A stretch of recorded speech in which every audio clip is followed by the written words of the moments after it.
The archons were basically what Christians would call the demons, what Islamic Muslim people would call the jinn, and what others would call fallen angels, all this stuff.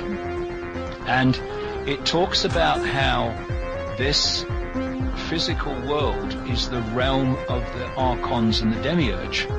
It talks about the fact that they do not have what has been decoded or translated as intentionality, which I would describe, I think, more simply as creative imagination. They don't have it.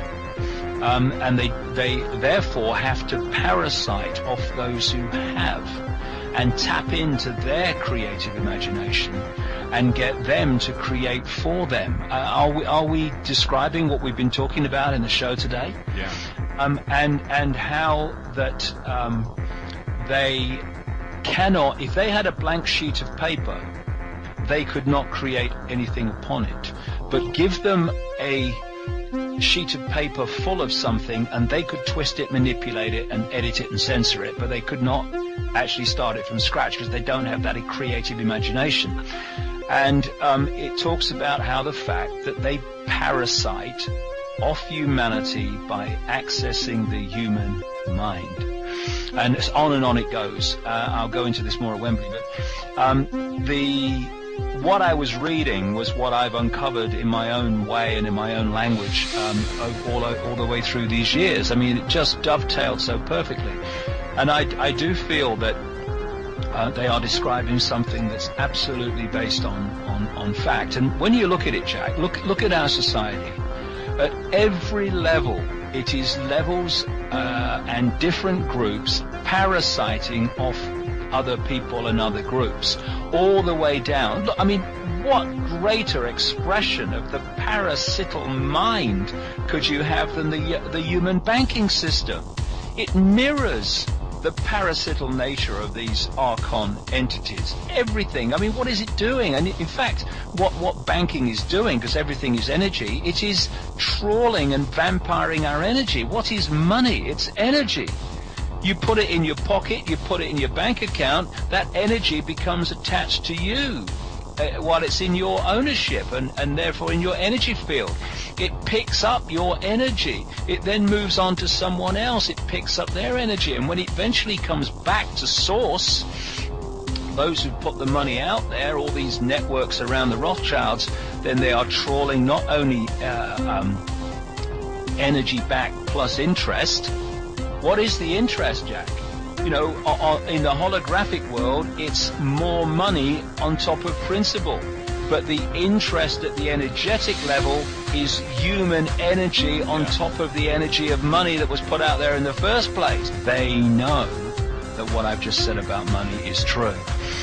There was a document, I'm sure you've heard of it, no doubt, that came to light years ago called Quiet Weapons for Quiet Wars.